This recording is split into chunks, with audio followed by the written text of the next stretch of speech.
예수 그리스도의 계보라. 마가복음 1장 1절은 이렇게 되어 있습니다.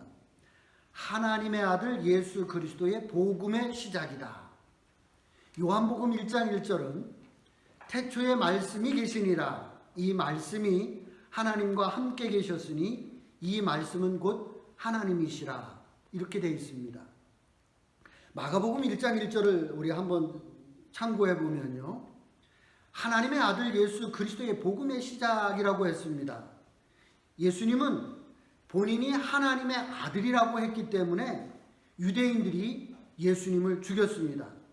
유대인들은 자신이 믿고 있는 하나님을, 그것도 살아있는 예수가 하나님의 아들이라고 하니까 그 신성모독으로 본 거죠.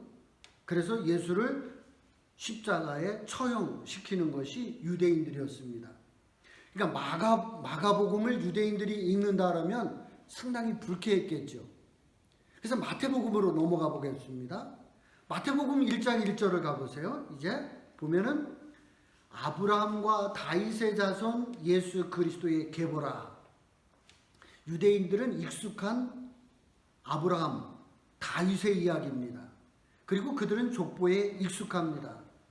그러니까 이 마태복음을 읽는 유대인들은 이 마태복음에 대해서 거부 반응이 없겠죠. 그래서 마태복음은 유대인의 복음이다. 그렇게 부르게 되는 겁니다. 마가복음을 유대인들이 읽는다면 불쾌했을 거라는 거예요. 반면에 마태복음을 읽으면 유대인들은 별로 불평하지 않는다는 거죠. 그래서 마태복음을 유대인의 복음서다라고 부르게 되었습니다. 그러면 마태가 전하려고 했던 핵심 메시지는 뭔가? 마태복음, 마태가 전하려고 하는 복음의 메시지는 무언가입니다. 마태는 유대인들에게 기쁜 소식, 복음을 전하고 싶었습니다. 유대인들은 자신들을 구원해 줄 메시아를 기다리고 있었습니다. 이를 가리켜 우리는 메시아 대망사상이라고 부릅니다. 마태는 지금 당신들이 기다리고 있는 메시아가 왔습니다.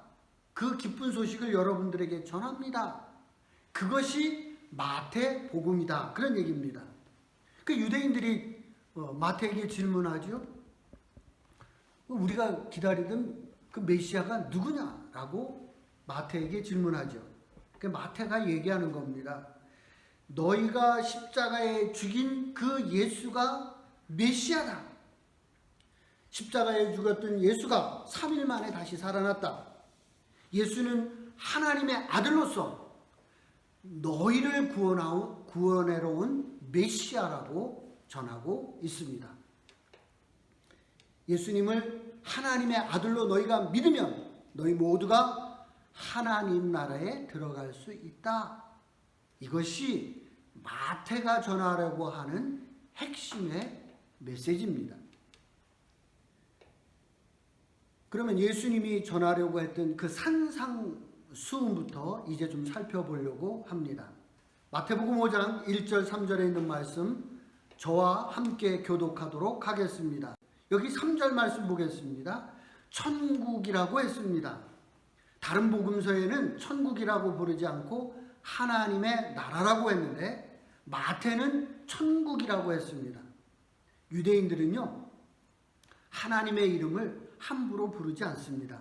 그래서 하나님의 나라라고 하는 것도 듣는 것을 부담스러워하는 거예요. 그래서 마태는 뭐라고 부르느냐 하면 바로 천국 킹덤이라고 하는 단어를 쓰고 있는 것을 우리가 알 수가 있습니다. 이제 다시 1절로 올라가겠습니다. 예수께서 무리를 보시고 산에 올라가 앉으시니 예수님께서 산에 올라가 앉으셨다고 표현하고 있습니다. 유대인들은요, 선생님, 랍비는 항상 앉아서 가르칩니다.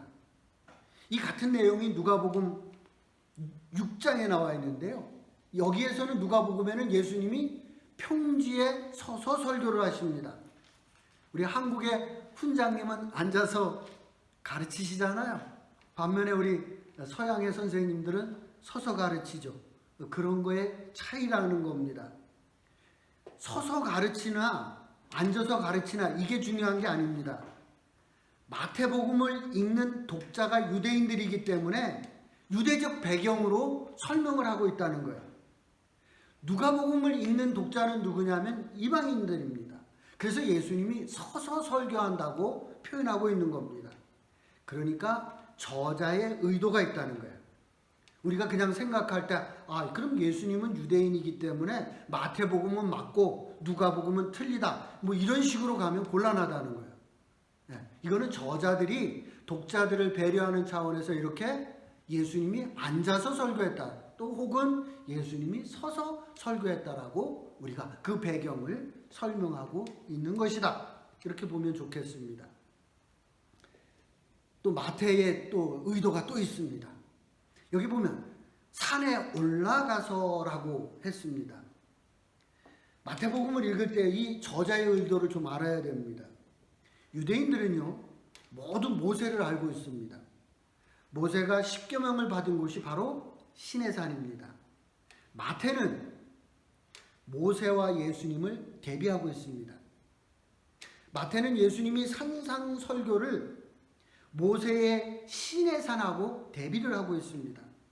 모세가 시내산에서 하나님으로부터 십계명을 받았듯이 지금 예수님께서 산에서 제자들에게 하나님의 뜻을 가르치고 있다. 이렇게 모세와 예수님을 대비하고 있는 것이 마태의 의도라는 겁니다. 그래서 마태는 이 마태의 산상설교, 산상수훈은 시내산의 틀에서 이 설교를 예수님의 설교를 편집해 놓았다. 이렇게 한데 모아놨잖아. 다 모아서 누구한테 대비를 시켰느냐 하면 모세의 십계명과 대비를 시켜놓았다. 이렇게 보시면 좋겠습니다. 자, 그러면 이제부터는요 예수님의 핵심을 봐야 됩니다. 이제는 이건 마태의 얘기였고요. 도대체 예수님께서는 이 무슨 말을 해주려고 하셨는지 예수님의 의도, 예수님의 핵심 메시지를 이제 우리가 살펴보도록 하겠습니다. 마태복음 5장 21절 22절 말씀 교독합니다. 10계명 중에 6계명이 살인하지 말라입니다. 근데 예수님은 형제에게 노하는 자, 형제를 나가라 하는 자, 욕하는 자죠. 미련한 놈이라고 하는 자는 지옥에 들어간다라고 말씀하고 있습니다. 예수님은 살인의 동기가 미워하는 것, 욕하는 것과 거기에서부터 시작된다는 거예요. 미움이 커지면 살인으로 이어진다는 거예요. 살인하는 것만 죄가 아니라 미워하는 것도 죄라는 겁니다. 죄가 크든 죄가 작든 죄는 죄예요. 예수님이 얘기하는 핵심의 메시지는 그겁니다. 똑같은 죄다. 크고 작음을 문제를 따지지 말고 죄를 짓지 말라고 예수님께서는 말씀하고 있습니다. 5장 27절 28절 말씀 교독합니다. 10계명 중에 7계명 간음하지 말라입니다. 예수님은 음욕을 품는 자마다 지옥으로 간다고 했습니다. 자매는 내 잘 모르겠어요. 자매들은. 근데 형제들은 이 말씀대로 한다면 남자들은 천국에서 만나기가 쉽지 않을 겁니다. 유대인들은 깜짝 놀랐어요. 사실은 10계명도 제대로 지키고 있지 못하는데 예수님은 이 10계명을 훨씬 더 심화시키고 있는 것을 보게 됩니다. 하나님 나라가 멀어지고 있습니다. 계속해서 봅니다. 마태복음 5장 43절 44절 말씀 교독하겠습니다. 레위기 말씀입니다. 이웃을 사랑하고 원수를 미워하는 것. 그래, 이거는 그래도 해볼 만해요. 그 사랑하는 사람 사랑하면 되고 미워하는 사람 미워하면 이게 참 편하죠. 이거는 해볼 만해요. 그런데 예수님께서는 이 말에 대해서 다르게 해석을 하고 있습니다. 원수를 사랑하며 너희를 박해하는 자를 위하여 기도하라고 말씀합니다. 이건 어려운 겁니다. 원수 사랑하는 분들이 우리 안에 있나요? 이거 불가능한 일 아닙니까? 가족 중에도 생각만 하면 자다가 뻘떡 일어나는 사람이 있어요. 아휴, 저러면 안 되는데 그런 사람들 있잖아요. 그런데 이 원수를 어떻게 사랑해요? 이거 쉽지 않은 거거든요. 하나님 나라가 이제 더 멀어져 가고 있습니다. 마태복음 7장 21절 말씀 합독합니다. 마태복음 7장 21절입니다. 시작. 나더러 주여 주여 하는 자마다 다 천국에 들어갈 것이 아니요 다만 하늘에 계신 내 아버지의 뜻대로 행하는 자라야 들어가리라. 예수님이 이제 마지막 숨통을 조여오고 계십니다.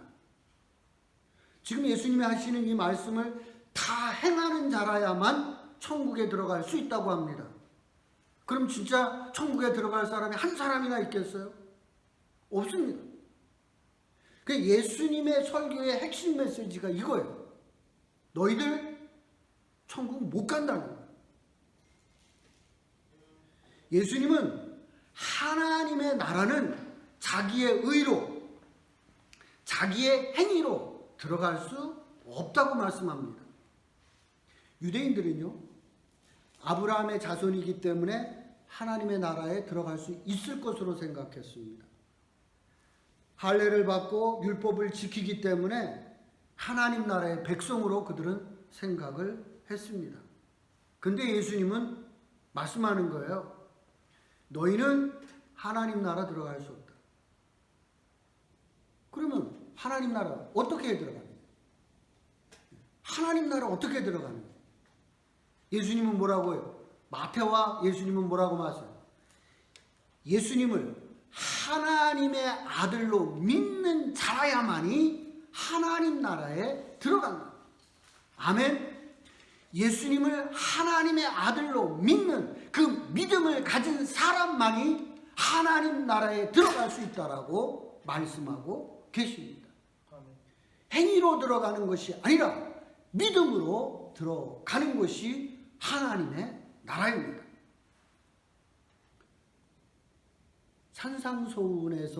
산상설교에서 핵심 구절을 저는 마태복음 7장입니다.